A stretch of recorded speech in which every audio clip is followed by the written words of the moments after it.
Before we even get started about this next brand that we want to talk about that we absolutely love, and I know you guys want to purchase it because you've been all up in our DMs, I want to let y'all know that you can purchase the Via Hemp gummies in all 50 states. They can be shipped discreetly to your door. I wanted to make sure I let them know that because I know y'all rushing to go purchase them. I love the high love. I do too. It just makes me feel so warm inside. And like sometimes when I'm doing my makeup, I like to eat one, like maybe 30 minutes before I'll take a shower. Then I'm like gonna do my makeup. I'm doing my hair. It just makes me feel like extremely feminine and sexy. And I just love the vibe it gives. And then it's like, okay, when I go on this date, I know I'm gonna be ready afterward if the date is good. But I love the high love. It's like aphrodisiac herbs mixed with THC, and so it's just gonna let you really let your guard down. I know sometimes that's hard for me, or I might have a lot on my mind, and it's like you want to be in the moment, you want to pull out your sexual energy, but you have all these blocks. High love is gonna get that right on up out of here. You might have a baby. No, I'm just playing. But I love it so much that I have found myself giving them away. Like, because I want people to try it. So I'm like, no, just try it. And if you're nervous, it tells you the dosage to take on the back of each bottle. And if you're still nervous, you can nibble it throughout the day. I've done that too, where it's like, okay, maybe I don't want to eat the whole one. Just, put it in your pocket. I break mine in fours, to be totally honest. Microdose it. And you feel even better, honestly, because then the rush just hits you in little spurts, not all at once. I really love it. Via Hemp has so many amazing products. If you're not into THC, that's okay too, because all of their products don't have it. Some of them have CBD, CBN.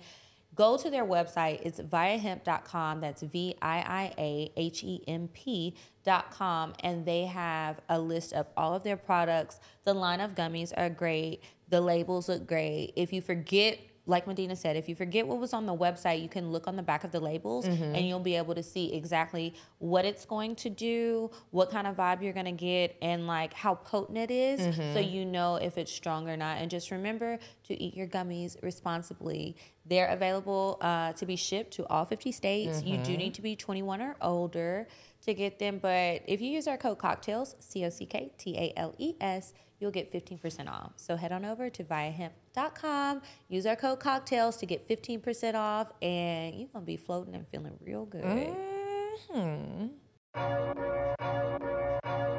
Yeah, check 1 2, check 1 2. Is this mic on?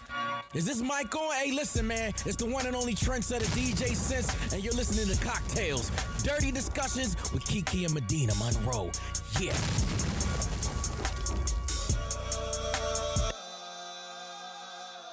Today's cocktail is called Hormones. The ingredients you need are 2 ounces of gin, a ½ ounce of maraschino liqueur, 0.75 ounces of lemon juice, 0.25 ounces of creme de violette. You're going to combine all of these ingredients in a shaker with ice, shake until it's chilled, strain into a cocktail glass, and garnish with a maraschino cherry. And that is a hormone. Well, welcome back to CockTales Dirty Discussions, you guys. I'm Kiki Said So. Hey, y'all. I'm Medinah Monroe. And we are freshly back in Atlanta from the tour. Thank you to everybody who came out. We just got back from D.C. We did Philly and D.C. this weekend. It was an amazing time. It was cool. It really felt like we were on tour. Like, it felt like we were on a tour bus because there were a few cities where Kiki and I didn't fly. We took the train because it was a lot more budget friendly. And it was an experience. Like, that was my first time really riding the Amtrak. Oh, really? Yeah. So it was interesting. I was like, oh, I feel like a rapper. We're just jumping from city to city. But thank you guys for coming, supporting. Shout out to the sponsors. It was an amazing way to close out the show at the Howard Theater. I had also never been there either. Didn't realize how historic it was. Didn't know that the building had been there since 1910. And there were so many legends painted on the walls. Painted on the walls, portraits in like the lobby and the gallery and everything. It's a really historic building. It was really cool to be able to perform there. Y'all know I went to Howard, and when I was there, the building was closed because they had to renovate it. And it had been closed for so many years, so it's cool to come back and get to perform there. Shout out to our sponsors, Blush. They had some excellent giveaways throughout the tour. Brown Sugar Babe. We had countless photo booths. We had some of The Sweet Spot. The Sweet Spot was an amazing one. They were great. They're a variety show group. They have burlesque dancers, poets, erotic readings. Like, they just brought a different light to the show that helped us make the show different for those of you who have been to the show 4 and 5 times, because there was a bunch of recurring attendees there. They were like, this is my 4th show. That's incredible. And if y'all enjoyed the Sweet Spot, they do have their own tour that's going on right now. They travel all over the world, really, and you can check them out. We'll have them tagged in the description of the episode and see which cities they're coming to next. They gave away tickets at the shows. It's really good. And it's not just the performers that you saw. That was just a snippet. So if you liked it, I'm sure you'll love their show, and y'all got to check them out. One thing that I really enjoyed about this tour was during the advice segment. It's really cool to do advice live because we get to ask a bunch of follow-up questions that we be wanting to ask during the week, but obviously we can't. Y'all can't answer. Right, and we might not even remember what email it came from. So even if I am just laid up in bed like, dang, what did she say? Let me ask a question.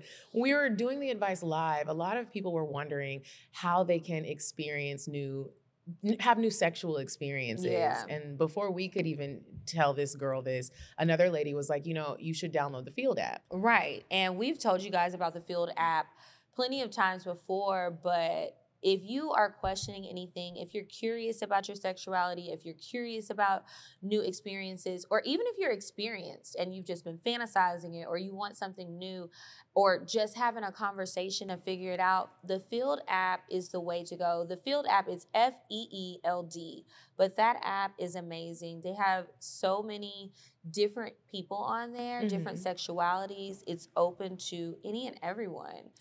They Field has over 20 sexuality and gender identity options to choose from. I didn't even know there was that many. Yeah, there's so many, and it's interesting, I think, to be able to go on the app and be whoever it is that you are and feel comfortable, because there's other people there who are going to treat you with respect, and you don't have to worry about the judgment. It's like a very welcoming space. And it's interesting because I was reading that 181,000 people on the Field app change their sexuality on the app, not necessarily in real life, but on the app within the first year of being on the app. Really? Which I think is interesting, because I know, like, even just in speaking to people, a lot of women will say that they are straight but have no problem eating a little coochie, and that ain't exactly straight, but it's like, there's a level of comfort that I think that people need and want with labeling themselves, and then even just finding something that fits, because maybe you feel like, I don't really feel like I'm bisexual. Maybe there's another term out there for it. There's so many different things. A whole different community that you could tap into. And what I really love about Field is, like Kiki said, you can try new experiences, but maybe you don't know how to be politically correct with certain things. Life is different now. They just said it's 20 different sexualities and gender identity options. So you might want to learn something. The community is there for you to not just learn like new little sex tricks and meet new people, but just to learn how to find these communities. That's one thing I love about Field. It's for learners. Yeah, there's so many different ways to use Field. I hope that if you have ever questioned anything, if you're wondering about anything, if you're fantasizing about anything, that you go ahead and sign up for Field. It's FEELD.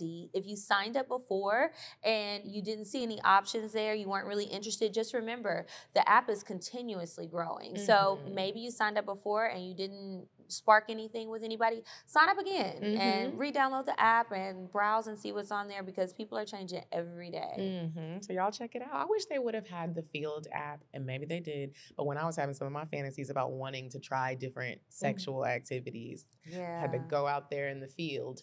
Field. Anyway, it's FEELD, you guys. Check out Field. Okay, so this week we also have a very special guest with us today. We have Dr. Raquel Hammond. How are you? Hi, Dr. Hammond. We're so happy to have you. Thank you for having me. And Raquel is totally fine. Raquel. Dr. Raquel is my mama or something, but Raquel is fine. Okay, so it's okay if we leave off the doctor, because some doctors don't play about that. They'd be like, you gonna say if this. I was a doctor, I would be like, Dr. Kiera every time. That's no, fine. Raquel's fine. So a quick background on how we met Raquel. I was about to say it again. Dr. Raquel Hammonds. She was on one of the Paradise and Vibe retreats, the most recent one we did in Tulum. And I met her there. Cassandra had already kind of like told me about you. And she's a fertility doctor. And I was like, wow, this would be amazing. I didn't even realize that you had been on Good Moms until we had a conversation in the jungle. I'm just going to keep saying that about, you know, what she's trying to do and what she's doing. And here at CockTales, we love to crack jokes and have fun, but there is a seriousness that comes to talking about sex and just women being our main audience and making sure that we always talk about sexual health and making sure people know like where they can go to find help. A lot of Black women don't know about the fertility stuff. I'm one of them. Yeah. So we're really happy to have you this week. Before we get into it, we're going to play a little game with you. Ooh, okay. Yeah, so this game is actually our game, I'm Curious to Know, which is available for purchase at I'mCuriousToKnow.com. And so it's a conversation card game. We just have a bunch of different questions, over 100 in the deck, and you can play it with anyone. So we're going to play it with you. Okay, you want to go first? I'll go first. Raquel, Okay. I'm curious to know, why did your last relationship end? Oh, that look down was serious. I'm trying to think, was that the one where I cheated? I don't know. Let me think. Last relationship. Oh, he was broke. Well, I see why you put that in the back of your And mind. I kind of had like a pattern where I was like seeing potential, like, oh, you know, this guy has potential. Let me give him a chance. And when this relationship started progressing a little bit, I started asking about the money. Like, okay, you talking about getting married, but what's your money look like? So I just started seeing that he didn't really have any goals. And I was like, child, I'm 34. Let's stop. Like, let's just end here. Let's cut it while we're on good terms. But yeah. How old was he? He was 34 too. He said he didn't have no long-term goals. What? Oh, he said it yeah, confidently. he's got to go. Yeah, he worked at FedEx. And shout out to FedEx. No judgment to FedEx. But I asked him, like, what's your goals? Do you want to work for corporate? You know, what do you want to do? He was like, I'm good. Okay. At Well, least he was honest. It's not like he tried to give you an answer just to make it seem like he had but if something. that's That baby not what said, you I'm want, going to be at FedEx. it's time to bounce. Yeah, Now, I so- heard you say, was that the one when I cheated? What do you consider cheating? Fucking. So anything else would not be cheating? I think as a woman, sometimes if I get emotionally invested, then I'm kind of like out of there completely. Like, once I get emotionally invested, I would say that's maybe cheating because I'm already out the door. Like, I know the rest is going to follow after that. But yeah, I would say once it gets into sex, it's cheating. Yeah. Oh, Yeah. it's cheating before it gets to sex for me. I'm curious to know, how important is sex in a relationship to you? Well, I'm an Aries sun, Leo rising. So very, very important to me. On a scale of 1 to 10, probably like a 9. Yeah. I get it, girl. Yeah. Okay, last question. Okay. Who is your celebrity crush? Oh. Is his name Aldous Hodge? Yes. Yes. Can y'all tell me who that is? I probably just He's don't know an his real name. actor. He was on Underground, but I don't think you watched that. I did watch Underground. With Journey Smollett? Yes. Yes, Underground. The man that she was with. The fine man that came back to get her. Why is he not? I gotta see him. You need What to is Google. going That on? man is fine. I would make him a peanut butter and jelly at any time of the Oh, day. and I'd love or a good night. peanut butter and jelly. Okay, I would bake him a pound cake. Ooh. I would make a The little cast turkey, of ham, pork chops, lamb chops, whatever you want. That is a fine. That's a man. fine. Whew. That's a fine. He was up there with the other guy that all the stuff is happening. Jonathan Majors. He was up there with him, like Jonathan I Majors. think. I think Aldous is more fine. Okay, he cute. Okay, I remember him now. Yeah, that's my celebrity crush. Yeah. Got me over here fantasizing. I know. Okay, so that's it for I'm Curious to Know, you guys. If you want to purchase I'm Curious to Know, just go to I'mCuriousToKnow.com. And before we learn more about you and what all you do, we're going to move on to a segment called Weird Sex. And I have an interesting story today that actually has a little bit to do with fertility. You said a man is not a necessity, a man is a luxury. Like dessert. Yeah. A man is absolutely not a necessity. Did you mean that to sound mean and bitter? Oh, not at all. I adore dessert. I love men. I think men are the coolest. But you don't really need them to live. You guys, this week's Weird Sex is about this woman. She is Russian. She's only 24, and she wants to have 100 babies. She currently has 21 babies that she had in 1 year by surrogate. And she had one child before that who was 6. Now, she's married. She's 24. Her husband is 57. He's a multimillionaire, I was just about to say, hotel what does he do owner. for a living? Yes, he's a multimillionaire homeowner. She loves posting about her life on Instagram. The babies range in age. The first one that they have together was born in March of 2020, and then the 21st child is 3 months old. And they're taking a break right now because her hands are full. Imagine that. But they're taking a break right now, but they definitely want to have 100. And she spends $150. She says that she's still very much hands-on, and she spends $115,000 a year on 16 live-in nannies. Which, yeah, your hands must be full, because when you think about $115,000 a year between 16 different women, what is going on in that hellhole? That's a lot. That's not a lot of money. That's insane. This sounds like slavery, and I think that somebody needs to go to her home and figure out what's going on. And I'm just not understanding how this is legal, but that's what's going on, and I just thought that that was very wild. And they just wanted to have as many babies that are genetically theirs as possible. And obviously, she can't have 100. Well, yeah, she can't have 100 by herself. Oof. That's a lot of babies. Dr. Hammonds, Is she black? No, she's Russian. Oh, you said Russian. could someone give birth to 100 children? I have no idea. I'm wondering That's if a you would have to have a lot of multiples, because you just probably wouldn't have the time. Right. The recovery. Yeah, because I've seen people. There's a show, Down with the drraquelxos or something like that comes on like TLC or Lifetime, and they have a bunch of children that the wife had, like, she birthed them herself, but she was going through fertility treatments and had a bunch of multiples, I think. Ooh, that's wild. That baby not gonna ever have no life. She's 24. You know what I was doing at 24? Busting it open and having fun. She got Not having 21 babies. kids already. Like, that's crazy. I couldn't imagine, but, you know, some people say the more the merrier. Anyway, that's this week's Weird Sex. Thank you guys for sending in that story today. Lumi. This is so embarrassing. I was recently in the jungle, in the middle of the jungle in Tulum, and while it was beautiful, bitch, I was stanky. There were several days where I was like working, having to like walk from like one side of the beach back to my hotel to grab merch, greeting attendees who are coming to this event, and I'm hugging them, and I get when you get a whiff of like yourself, and you're like, Woo, is that me? Kiki. I literally was like, I am praying that I have Lumi in my bag. I hope I packed it. I outsmarted myself. Not only did I just pack the deodorant, I packed the deodorant lotion. And I was so happy because the lotion helped cool me down, but it was also, I couldn't get a shower. So I just quickly like rubbed it up my arm, in the creases, under my arm, a little pat. Then I put a little under my titty, and it was like I had just jumped in a whole entire shower. And thank you, Lumi. I really do want to express my gratitude because a bitch was stanky. As long as you have a scent, that's all that really matters. And the scent comes from Lumi. You just need to get it.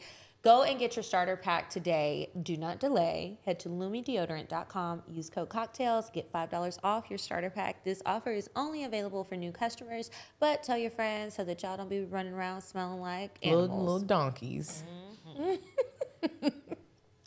Okay. All right, Raquel. So before we just dive right in, I wanted to know, I was looking at your Instagram page, and you talk a lot about hormones. Yes. And you said that there are a bunch of different hormones. Yeah. In everybody's body, but specifically the female's body. I wanted us to talk about like hormone imbalances, how people check for those. What are the different hormones that we got going on in our bodies? Yeah. So there are a lot of different like hormonal imbalances that can affect your fertility. When it comes to thinking about like, oh, how fertile am I, or what my fertility health is like, it's really like three big important hormones. So you have FSH, which is follicle stimulating hormone. You have E2, which is a form of estrogen known as estradiol. And then you have AMH, or anti-Müllerian hormone. These hormones tell the doctor and yourself something called your ovarian reserve. And that means how many eggs you have left. So anytime this is out of whack, or it's a little bit low for your age, it's a really great predictor of how successful you'll be when you're ready to get pregnant in the future. So those are like the three big ones that a fertility doctor would focus on. When it comes to like Black women, especially, a really big like endocrine disorder that we hear about a lot is PCOS, or polycystic ovarian syndrome. And the reason why that's so important is because it causes a lot of infertility. And the reason being is that it affects women's ability to ovulate. So there's a hormone called luteinizing hormone that's released when your body is releasing an egg that can be fertilized by sperm. So oftentimes when you hear people say like, I have PCOS, I don't know if I'll be able to get pregnant, it's because that one big hormone is out of whack. So anytime you're seeing a fertility doctor, they'll want to see, is there like some type of endocrine disorder, hormonal disorder, but also what your fertility health is like too.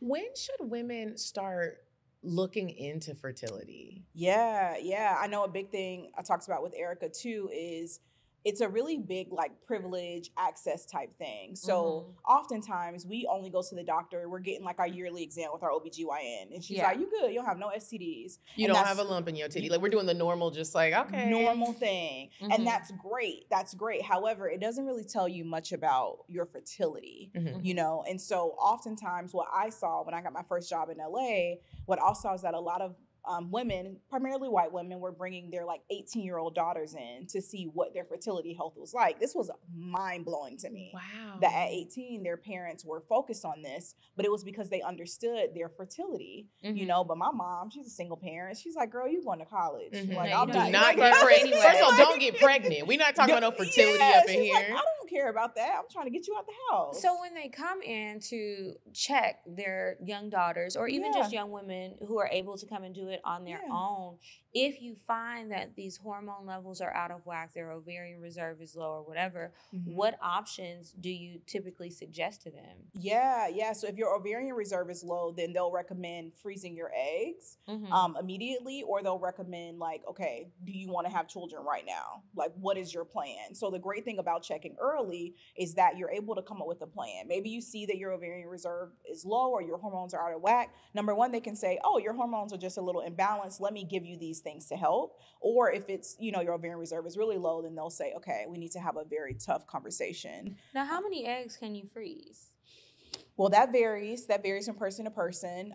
As women, we're born with all the eggs we'll ever have. So if you were to go through the process, they would recommend doing it much earlier than much later. But typically they'll shoot to freeze about 15 to 20 eggs at once. That's their goal. But as we get a little bit older, sometimes it could take multiple rounds of egg freezing to get that much. And it's about $15,000 each time you do it. Each round.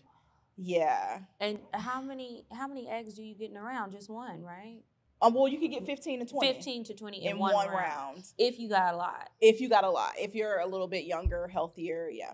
Is there a way to like test to know if your eggs are gonna stick? Like, what if you get that round of eggs and like it's just like none of them are a healthy enough batch to really work? Yeah, and that's a really big thing. I was like reading some of the comments earlier, and a lot of people were like, I mean, I hear you talking about this, but I've heard some people who froze their eggs and then they got down the line and they couldn't use some of the eggs. And unfortunately, that is a risk that you just take. You know, when you're freezing your eggs, you hope that you'll be able to use them in the future, but there's no real way to know. Do they expire? So in the United States, you can freeze eggs for up to 55 years. That is a long time. So you do have a little bit of time. You do have some time. Could you imagine being 20 and freezing your eggs for 50 years and now you're 70? Or better. I guess you could give it to a surrogate, right? Depending that would be on the a clinic. healthier option. Depending on the clinic. So yeah. they won't let you always give Not the egg always. to a surrogate. Why not? I don't know. Some people have like their rules. So it's definitely a doctor by doctor, clinic by clinic type thing. That is not fair to the doctors out there. Because them ain't even your eggs. Right. And I always tell people, because of the money and access thing, like, let's just say like a lot of the people I talk to are like between 28 to 40. That's like my demo. And what I'll always say is, let's just say you're like 28, you're 32, you're 35, and you're like, you know, I'm not really sure, you know, what I want to do. What I always say, if you can't see a fertility doctor, just go see your OBGYN. And when you're getting your yearly exam, ask them to do something called a preconception checkup. That way they'll look at your fertility hormones too, and you'll have all of that without having to pay all the money. Now, let me ask you this. Well, two questions, because I don't want to forget this, as Kiki just sparked something in me. What if somebody froze their eggs, and they have healthy eggs, they're young, they die, and they put it in their will, like they want their parents to still like carry on, like they still want somebody to take these eggs and like birth a child. Can they do that? Ooh. Has that ever happened? No, I don't know. I've never heard it, but I wonder. I wonder too, because what if she's like, what if someone's dying and she's like, Mom, remember I froze my eggs? I still want the babies to be born. Oh, I don't know. yeah. Ask somebody what, girl, 'cause I'm It's a good curious. question. I don't know. I did see in my very first job that a lady who was 50, she used her daughter to have a baby. So her daughter was like 19 or 20, and her daughter went through the egg retrieval process, got it fertilized by sperm, and then the baby was implanted, or the embryo was implanted into the mom. So That's interesting. so I That have is seen that. interesting. So I have another question. What exactly is it that you do to help women through the fertility process? Yes. So right now I work in health tech. And what I do is I talk to people that don't know what to do yet. So I talk to people that are like contemplating, like, do I want to freeze my eggs? Do I want to freeze embryos? I'm a single woman and I want to have a baby by myself. What would that look like? Same-sex couples, they're like, we want to have a baby. What would the first steps look like? So in my current role, what I do is I help people kind of start their family forming journey. Okay. Do you and I don't even know if you have an answer for this, but backing up really quick, how you said like you need to request this if you think you want to have kids. I don't remember what you called it. What did you call it? Oh, like a preconception check? A preconception check. Why wouldn't an OBGYN or doctors in general that are dealing with women, OBGYN, why wouldn't they suggest this? Like, why is this something that we don't just know? Like how we know to check for lumps in our breasts. Is there an answer for that? Is it like an inside medical thing where they're like, no, we don't want them to know about this? I think it's twofold. I think number one, time. I think OBGYNs are very busy and stretched to their capacity. And they're like, girl, you coming in for this and you getting on out of here. And a lot of times they don't want to overstep. So like OBGYNs, they kind of like have their lane. And then if something is wrong, they might refer you out to a fertility doctor. So sometimes if they do that preconception check and something is wrong, then they're like, well, now I got to refer you anyway, because this is not what I do. So number one, I think it's more of just them trying to stay in their lane. But the very sad thing is that initially, the only time you could know if something was wrong with your fertility is if you had already been diagnosed as infertile. Which is totally hustling backwards. Like, why shouldn't I know this ahead of time? So now a lot of companies are making it an option for people to have their ovarian reserve checked through like it benefits through their employer. How many eggs do we all start with? Or is everybody different? Ooh, everybody is different. The last stat that I saw is you have the most amount of eggs you'll ever have when your mom is still pregnant with you. Really? So that's when we have the most eggs we have. And then once we have our first period, we're already down. I want to say it's to like 500,000, but don't quote me on that. But I do know that as we age, we continuously lose eggs as women. We lose the amount and the quality of those eggs.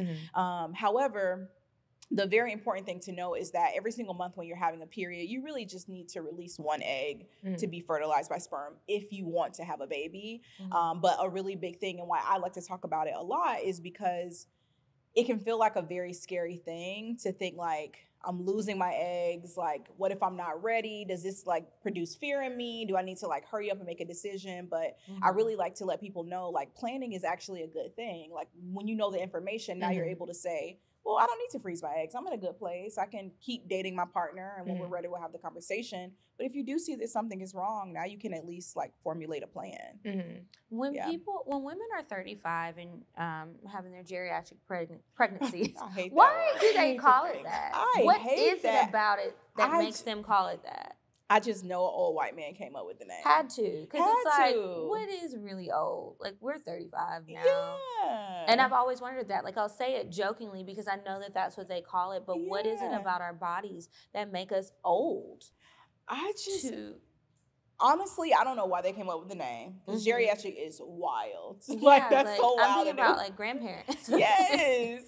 I'm like, it's crazy. But I think the reason why they have it as, like, an indicator is because research shows that when a woman hits 35, that's when they start to see, like, that downward slope. So that's when they start to see that now you're really starting to, like, lose the amount of eggs you have and the quality. So that's why they kind of have 35 as that marker because of research. And what are the risks associated with having a child when you're older? Like, let's say 45 plus. Yeah. So one thing I really think is cool is that, or maybe not, but eggs are like cells. So when we are much older, let's say 45, and I'm not saying 45 is old, but when you do get to be 45, the eggs you have maybe like damage. So like the cellular quality of that egg is damaged. So now your body may not even be able to have a healthy baby. It could be something wrong with the baby. It could be like a chromosomal abnormality wrong with the baby when you wait that long, because they're just cells.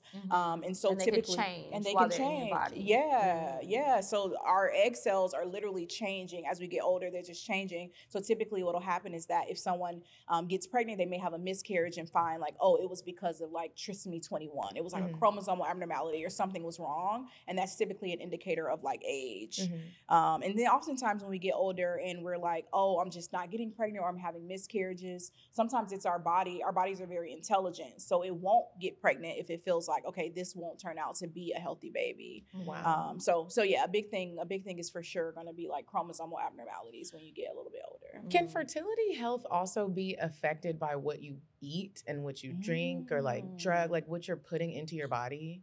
Yeah, that's a good question. So my very first job that I got out of school was with this doctor in Beverly Hills. And the way that I got the job was that he was really looking at how the environment affects your fertility. So that's exactly what he was doing. He was trying to see, can things that you consume, can things in the air, like all of these things affect your like your fertility health. True enough, these people were doing IVF or in vitro fertilization, but he just wanted to see if it made an impact. He did see that it made an impact over time, but you had to kind of go through some pretty intensive treatment. So I'll give you an example. Let's just say that you are exposed to lead, or, you know, like you use a lot of plastics in your home environment. What he would do is like a blood test or a urine test to see what type of things you have been exposed to. So like mercury, arsenic, cadmium, all these different things that come from the environment. And then once he saw that these things were affecting your body, he did like a full body detox to help you get rid of it. And so even though things in the environment and what you consume, they can affect you, with the right protocol, you are able to kind of improve it a little bit. So you are able to improve your egg quality as best as you can. But it is still important to make sure that you're seeing a fertility doctor so they can help you come up with a plan too. So they can kind of make your eggs get to the best quality possible, but they also want to make sure that your body is in a good condition too. Yeah. What about like family history and genetic things that can be tested for? Maybe you have a family history of some genetic disorder. What kind of things are doctors testing for when they're looking at your background? Yeah. So when you have your very first appointment, family history is something they'll talk about a lot.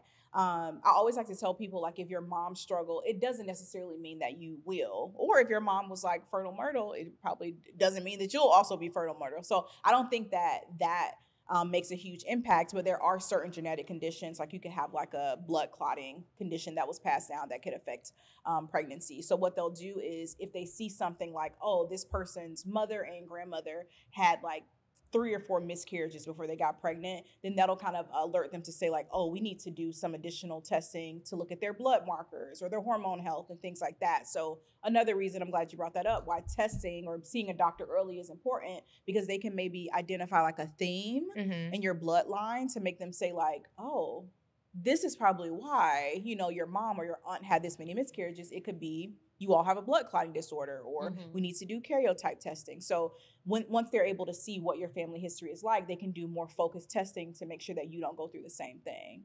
What on your life journey made you decide to get into this line of work? Yeah. So when I was finishing up school, I have a friend named Melanie. Her mom owns Greater Atlanta Women's Healthcare in Emory Midtown. And when I went to visit, I started to notice that, of course, a lot of women were pregnant, but then we would have like these like consultations with other women and they couldn't get pregnant. And so the appointments were like 3 minutes. And I'm like, so what y'all doing? Like, and it was like, well, we can't help them, so they just have to go. And I was just like, but go where? Like, I was so sad, you know, but they're like, you know, this is we help people, you know, who are pregnant, who are about to have the baby. And so no disrespect to them. They were just like, this is our lane. So now we have to refer them out. And so every time we would see somebody that couldn't get pregnant, I was like, that appointment was so short. And that's terrifying news to hear. Like, sorry. Can't help you. So once I saw that, I'm like, I want to figure out what happens to those women. And so once I got back I was living in San Diego at the time, I just started looking up doctors that were working in that fertility space and just letting them know like, hey, this is a field that I'm interested in getting into. And thankfully I was able to get like my first preceptorship at a fertility clinic. And it's a lot of work for sure, but I love the idea of like seeing somebody go from like being hopeless, like this will never happen for me, to now being like, wow, I have my family, you know? And sometimes we think it has to be like a certain way. Like I can only have a family if I birth that baby out of my vagina. And that's not true. Like however you start a family is the normal way. And so that's what I love. I just love like seeing people have that hope again. Have you ever been and I don't know if this is a part of like your everyday work. Yeah. Have you seen them pull out the eggs? Like, have you seen eggs in the, like, what do they keep them in? What do they look like? You pulled it like it was about to be baby legs. Because like I'm like a very visual person. I'll be wanting to know like what do the little eggs look like when they actually get them out? Can they touch the air? Do they go directly into like a little gel? Like how does that go? Yes. So how it works is, and I'm not a reproductive endocrinologist, so that's who will do your surgery whenever you have egg retrieval. So what they do is whenever you're getting your eggs like retrieved is what you'll do first, is that you'll take medication that'll force your body to create far more eggs than you would in a given cycle. So right now, every time you have your period, your body matures 1 egg per month. But when you take fertility drugs, your body will try to mature between 15 to 20 at once. That's why so many people have multiples. Right, when they're taking those fertility drugs. So when you're about to have that surgery, your ovaries are full of eggs. Is that painful and is it exhausting for the woman? It is exhausting, and more so it just feels like you're a little pregnant because you're very bloated, you know, because your ovaries are full of eggs, but they feel like emotional irritability, like mood swings, night sweats when their body are producing all of these eggs. But then like you said, in that surgery, what the doctor does is that he uses an ultrasound, he or she uses an ultrasound wand to come through the vagina and then pierce through the vaginal canal to get to the ovary. And then they retrieve the eggs from each little follicle. This is like getting sciencey, but follicles are like these little tiny sacs inside of our ovaries that contain our eggs. And so they retrieve your eggs out of those follicles. And eggs are very, very small. So very tiny, but they're kind of suctioning them out. Small like caviar? Small, right. Very small. Okay. Very, very small. Yeah. And what'll happen is while the doctor is right here performing the surgery, taking the eggs out, there's an embryologist like sitting right behind them. And so as they're retrieving the eggs, they give it right to the embryologist sitting back there. But like microscopic small. So very small. So you better not be dropping no eggs. For 15,000, you got to be tight. But yeah, so it's very, very like intricate, very, you know, you have to have it down to a science. And so, yeah, very small. They give it to the embryologist and then they either fertilize them with sperm or they freeze them. And is the woman awake during all of this? Like she can feel all of this going on? So typically you're under anesthesia. Okay. And the type of anesthesia kind of depends on the clinic or the hospital. But typically it's general anesthesia. You're breathing on your own, but typically you don't feel what's happening. Wow, I would love to be in the room when that is happening, just to see. Yeah, I want to see. I would be scared. I would sneeze or like mess up something. Like all the eggs, like I have bad allergies, and I would mess something up, and then everybody's gonna be looking at me like that was her last chance. Right. That's pressure. I'll watch it on YouTube or something. You like, no thanks. Like, yeah, when I see them doing it, I'm like, yeah, y'all, I see why it's so much, and I see why you get paid the big bucks. So if it doesn't work, and somebody becomes exhausted of this process, which I imagine happens often. Yeah. What are the options that you would suggest to them then? Yeah. Number one, I suggest, looking into egg donation or embryo donation. So oftentimes, and again, I truly understand that this is privilege to say like, oh, see if you can look into buying somebody else's eggs. It's like $30,000 or $15,000, however much. But look into egg donation or embryo donation, and you can actually, have an egg donor. And your eggs, those eggs can be fertilized by your partner's sperm, which is also an option. Or maybe think about surrogacy, or they call it like gestational carriers now. But I know Gabrielle Union, a lot of different people have used surrogates, like the Kardashians have used surrogates. But think about that. Maybe you could also start a family that way, as well as adoption. That's also an option too. How often do you have women come to you exploring these options and they find out that it's not them, it's their partner? Listen. Because I feel like it's always so much pressure on the woman, and like we're going through all of these things, and everything we've talked about has been the testing for women. What about men and their fertility? Yeah, and I want to say it's like 30% of the time it's men. And I remember in my very first job, it was very high volume. That's why I keep going back to it. But a lot of the times it was the men, and the women knew that it was the men, but they were too ashamed. They didn't want to embarrass them. They didn't want to embarrass them. Yeah. Why are we like that? So then how do you deal with it when it's the man? Like, do you have to refer them to do you only work with like women, or can you work with men with fertility issues as well? Yeah, so you can absolutely work with men. I know what I did in my first clinic is, let's just say, typically men that were having these problems were like alcoholics or taking like testosterone for the gym or something like that. So the great thing about male sperm is that it regenerates every 90 days. So if they stop whatever they're doing, they could actually regenerate healthier sperm. So what the doctor will do is they'll test it, and then they'll give them like a specific protocol.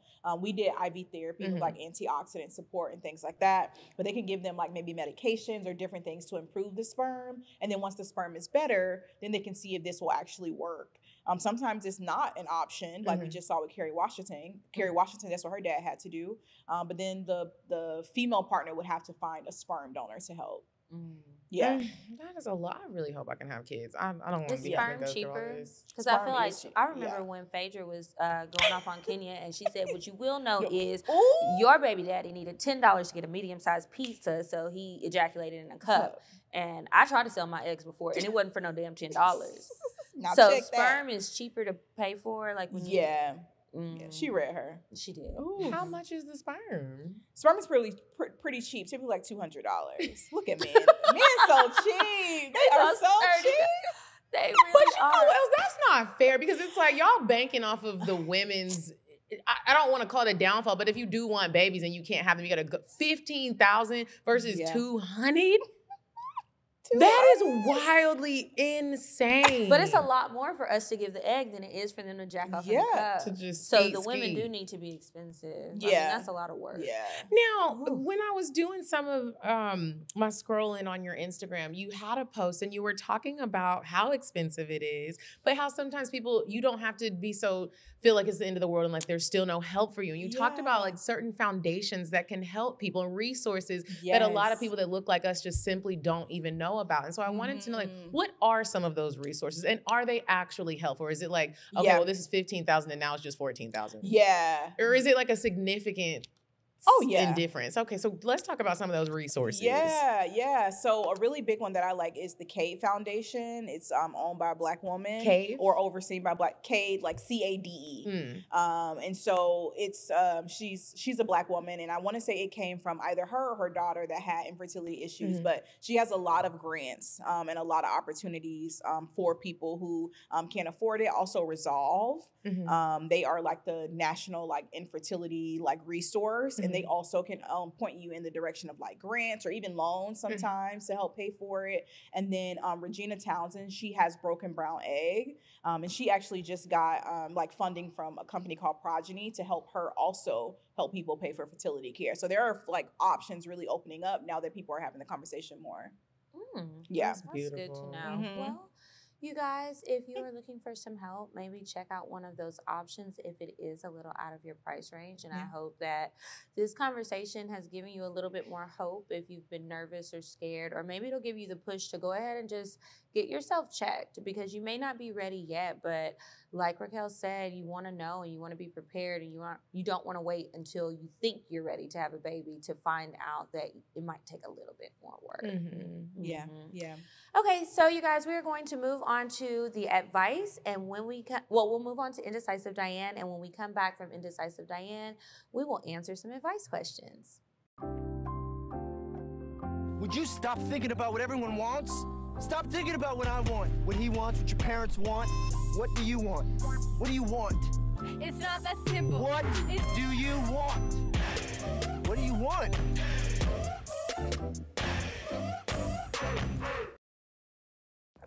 All right, ladies, so listen, the holidays are swiftly approaching. So I wanted to give you a little affordable date. It's damn near free. But listen, ladies, this is your chance to take the initiative. Purchase I'm Curious to Know, the card game. Or if you already have it, play it. Play it. Set a nice dinner situation up. Cook for 'em. Maybe you get the classy-based cookbook and cook a little bougie meal, candlelit dinner, and then play I'm Curious to Know. Okay, and we are back from Indecisive Diane, and it is time for the advice. If you have a question that you would like to ask us on the show, make sure you email us, advice@cocktailspod.com.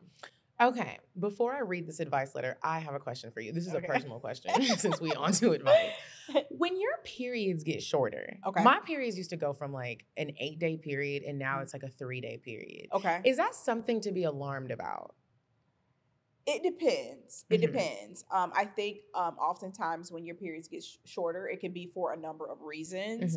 Oftentimes, if you go to see your OBGYN, they may like ask you, what are your periods like? I won't like get into all the things, but if you feel like you're still having a full flow, so you have like a healthy day 1, day 2, day 3, and then your period kind of slowly goes off, then typically your OBGYN may say that's okay. But if you notice like, no, it's like abnormally short, I would definitely recommend like seeing my OBGYN to say like, hey, I'm noticing this. Could this affect me in the long term? That was a good answer. Yeah. I'll report back. Once I get that please answer. let me know. Okay. So this week's advice is not about fertility. This is about, they titled it, My Longtime Boyfriend Won't Propose and I Might Get Deported. Oh, that sounds serious and urgent. 90-day fiance. Yikes. She said, hi, girls. I'm from New York and I'm 25 years old. She might need to go sell some eggs. Stop waiting on that man. Some important background about me. I am undocumented. I'm born in Mexico and came to the U.S. when I was about 2 years old. I have something called DACA, which allows me to remain in the U.S. through a renewable permit. I can obtain employment, use my social security number, and travel within the U.S., but I cannot travel out of the U.S. because I will not be allowed to return. I gave this background to say that all of this was always discussed openly with my boyfriend from when we started dating. It was also discussed with him early on that after multiple consultations with different immigration attorneys, my only real chance for a green card is through marriage. It has been 5 years now, and I'm still here with a girlfriend title. While I know that we are very young and I wish the circumstances were different, I told my boyfriend that due to the state of politics in the U.S., I am worried about the next elections, the possibility of the DACA program ending, and the very real possibility that I will not have legal employment ability or worst case scenario that I could get deported.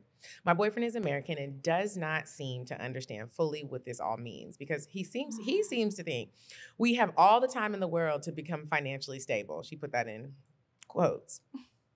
Before we jump into marriage. Mind you, he has a decent job, invests in real estate, and I'm very capable of holding down my own. As I have since we've known each other. Not only this, but girl, our entire relationship has been long distance. I'm sick and tired of visits twice a month and FaceTimes with shitty service. Now, wait a minute. I'm a little confused too. Yeah. This is why we like the advice live, so we could be like, wait a minute, pause. Okay, this is long distance. Are y'all really together? And he is not gonna marry you. Okay. And the shitty service. At one point, we discussed moving in together, and since that discussion, I decided that I would not leave the comfort of my loving parents' home without a ring at the very least, which he acted all offended about that. I've told him that I am not with him for money and that because of my position, we don't necessarily have the privilege to follow the conventional path of taking our time into getting married. I even told him that my attorney had urged me to consider paying someone else to marry me. I have brought this to his attention twice now in the last 2 years and still nothing. I already feel like shit about basically asking this man to marry me and I refuse to beg. I'm sure as an independent woman, you both know how hard it is to ask for help, let alone telling someone that you truly need them and relying on them for help. I already am so vulnerable. I'm very ready to move on despite how devastated and heartbroken I will be because I love this man and my entire future is with him. I'm equally devastated about his lack of urgency for the position that I'm in. I am ready to call it quits if he has not proposed by the end of this year, and I don't even think he knows that. I don't know if he's dumb, acting dumb, or truly oblivious. At this point, I have began thinking that I am going to have to put myself first, which I feel like shit about. Why? I also wish he would outright come out and let go if he is not willing to step up for me. And girl, you don't know men then. That's not what they do. I would also like to say that we have discussed marriage, and he tells me he does want to marry me. We have a beautiful relationship, and I do think he is my soulmate. We have the most sane and sweet, patient relationship you could imagine. Sex is amazing. I just wish we had more, not just our once-in-a-month conjugal visits, LOL. My parents like him.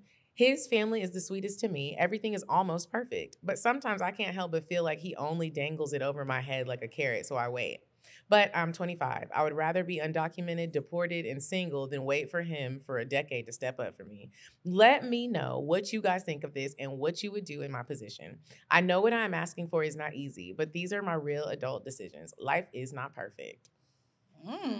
I'll let you go first. Ooh, I would have to just go and get deported. And then the thing is, you may not get deported. She's only afraid of deportation if this program ends.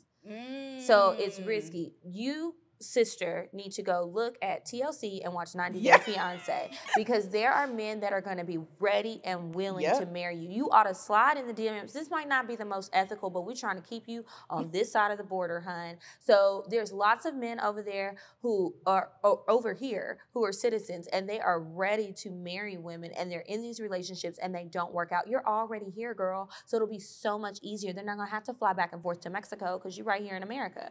I think that this man is playing with you. I don't know what else he may or may not have going on in whatever place he lives in, but I think that it's also easy to have this easy relationship when you guys don't actually physically spend a lot of time together.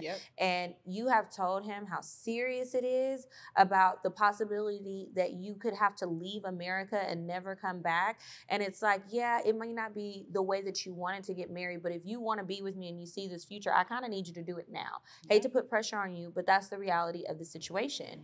And he's not making any moves, and you don't want to move. So I think that you do need to call it quits. You can't wait for him to make this decision for you. You need to follow your gut. Period. Girl, Good luck, girl. You got to put, you said, I think I'm at the point where I'm going to put myself first, or you said something like that. And you really do have to, even when this doesn't work out, because it is not. He's not going to marry you. Like, that is really hard to say, and I don't even know y'all, but based off of all the details you put in this email, he sounds like the men that are dangling marriage in front of women who they're not worried about being deported. He just playing with you and needs a place to stay, and you taking good care of him. That's not your case, but sometimes men struggle with being honest about marriage and just the future, and he might really love you, and he might just he's not ready for marriage, and that's okay. You can't make somebody marry you even if you are at the sake of being deported. That is a very big step. I don't even know how I would deal with that if somebody was like, hey, will you marry me so I can get a green card? Because I think how much money are you making? Because you was talking about paying somebody to get married. I feel like if I'll marry you. How much you paying? If the main goal is for you to just get that green card and you're going to do it through marriage, maybe you should just pay somebody. And if you can still date him and he's okay with that and you just want to be with him, then try that out. But you cannot force him to marry you, because you already told him what it is, and he's not with the plan. He's not with the plan. He is playing. He just, for some reason, y'all are young, so he doesn't know how to articulate it. He's not going to marry you. You now have to move forward with your plan. You got it. Even though it might be a little bit difficult, it might be hard. You don't know what's going to happen, but you have made it this far. You've been here since you was 2. So let's work on your plan. And unfortunately, you just got to take him out of it, and you're probably going to meet someone even greater than him, and you won't have to dangle the whole marriage thing in that relationship. You can have it be like a healthy one and not worried about that. I hope it works out, and I really want to know like the update. Me too. Good luck, girl. All right, so now we are going to move on to the cocktails. December 9th, Kiki and I are headed to the Grill Jamaica, y'all. And quite frankly, I am ecstatic about it. Like, I'm really excited. I've never been to Jamaica. oh, you haven't? I've never been to Jamaica, so this will be my first trip to Jamaica. I've never been to a resort like Hedonism II. I've never done anything like this, so I'm really, really looking forward to it. Plus, it's like, if nothing else, I can escape the cold. Yeah, like we're about to be buns out in the sun, literally buns in the sun, because they have a nude area at Hedo. Yeah. They, meaning the Worst Behavior Tour. We have teamed up with the Worst Behavior Tour, and we are attending their hedonism trip, y'all. This is about to be so much fun. If you don't know what Hedo is, how would you describe it? It's an adults-only lifestyle resort is how I would describe it. And it's good for vanilla people, and it's good for people who are into all sorts of different things. So this is a winter blackout. I know a lot of times we talk about sex clubs. We've briefly talked about resorts like this. And I know that a lot of us wonder, are we going to see people that look like us or not? And because it's winter blackout, it will definitely be a lot of Black and brown people. You want to see it. I mean, we're going to be there. We will be there. Again, y'all, this isn't something where we're just promoting it. We'll be there. Because at first I was like, I don't know if I want to tell everybody that we're going to be there, but whatever. We're going to be outside. Let's go. Let's have a good time. I'm excited. A few people have already hit me up and told me that they will be there. So I'm excited to see you guys. I'm excited to have fun. They do have different theme nights there, and they're going to have like some different activities. If you go to worstbehaviortour.com, you can see everything that they have planned. We'll be there. We're going to have fun. We're going to record a bonus episode while we're there. So I'm excited. I'm excited too. I'm slightly nervous. So if you're listening to this ad and you're also like, dang, I want to go, but I'm nervous, just know I'm right there with you. You can come. And this is, just to be clear, this is not something where you have to come and feel like you have to have sex or feel like you have to be nude. You can come and just be a voyeur and just watch. And that's always fun because there might be an exhibitionist. Right. And like the food myself. is good. The drinks are included. This is an all-inclusive resort. Oh yeah, that's an important thing to note. So everything's taken care of. You get your own flight, but you got airport transportation to and from the resort. You're gonna get to stay at this wonderful place. We got to meet some people who have been on previous trips with Worst Behavior Tour, and they just could not shut up about it. They had an amazing time. So y'all need to go ahead and book. Let them know when you're booking that you found out about the trip from us. And we'll see y'all December 9th through the 14th. Yes, worstbehaviortour.com. The link is in the description box below.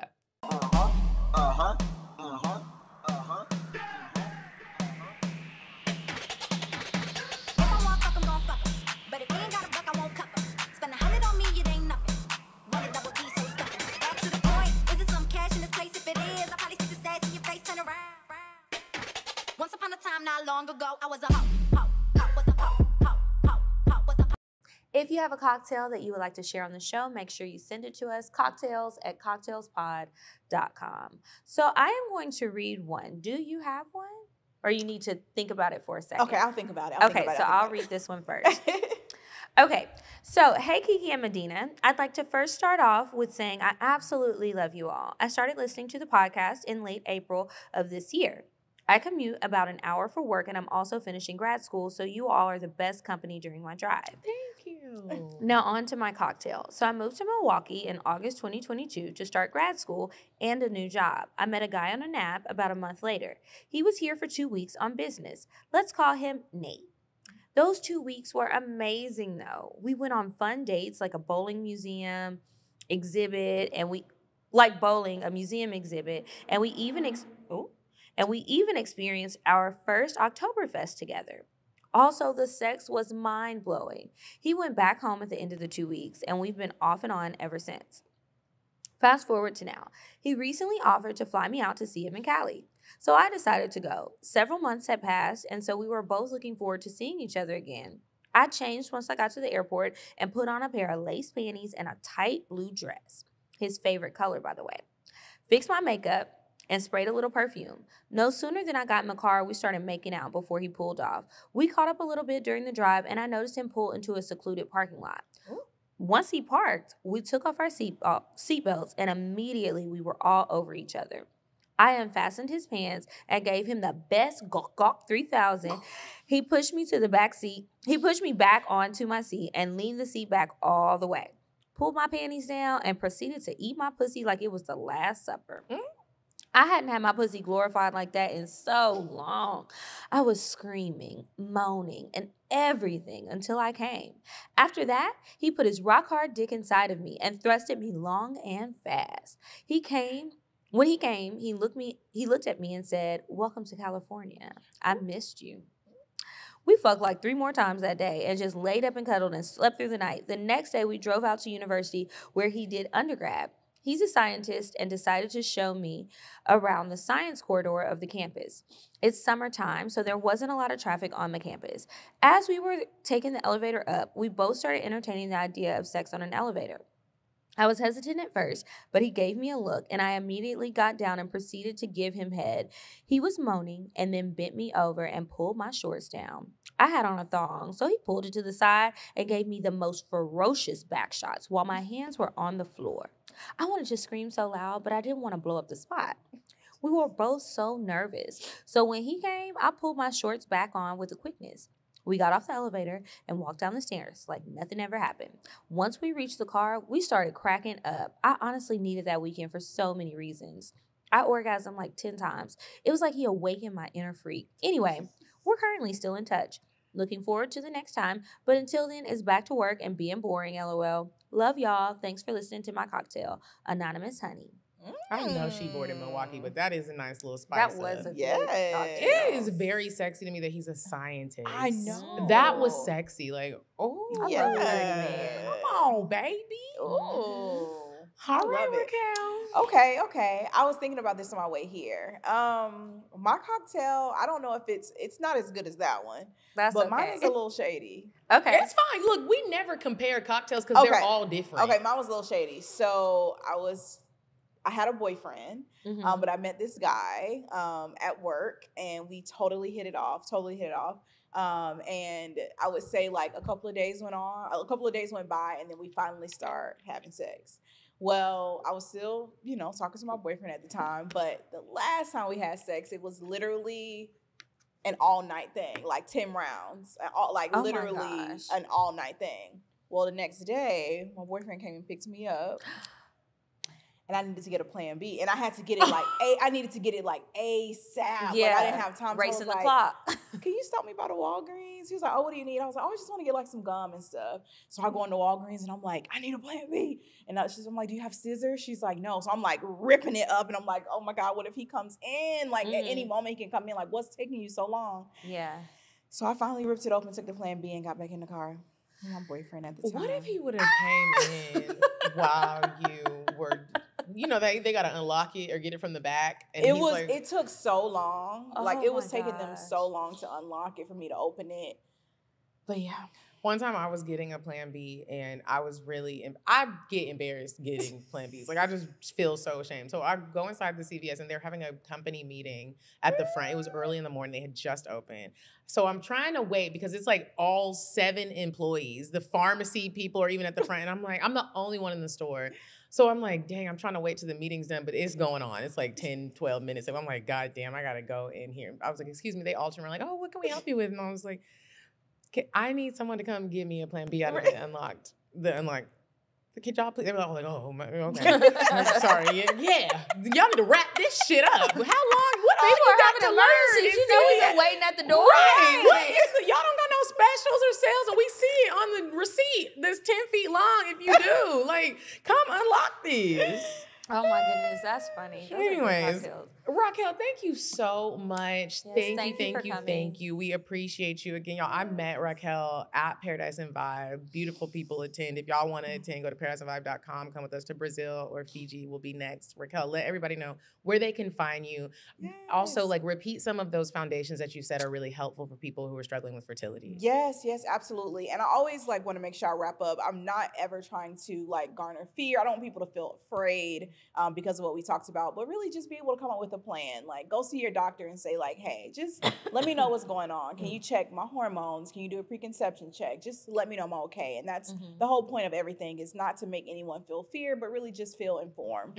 But you can find me on Instagram at drraquelxo, on Twitter at drraquel, and then I am starting a YouTube show on What the Fertility, so you can check me out there. And then the foundations, Kate Foundation and The Broken Brown Egg.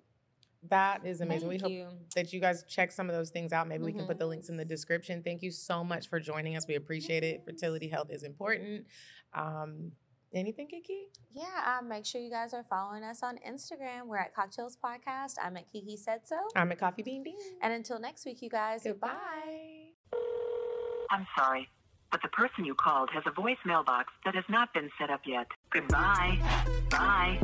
Bye. Bye. Bye. Bye. Bye. Population. Goodbye. Bye. Bye. Wait on the track. Bye. Bye.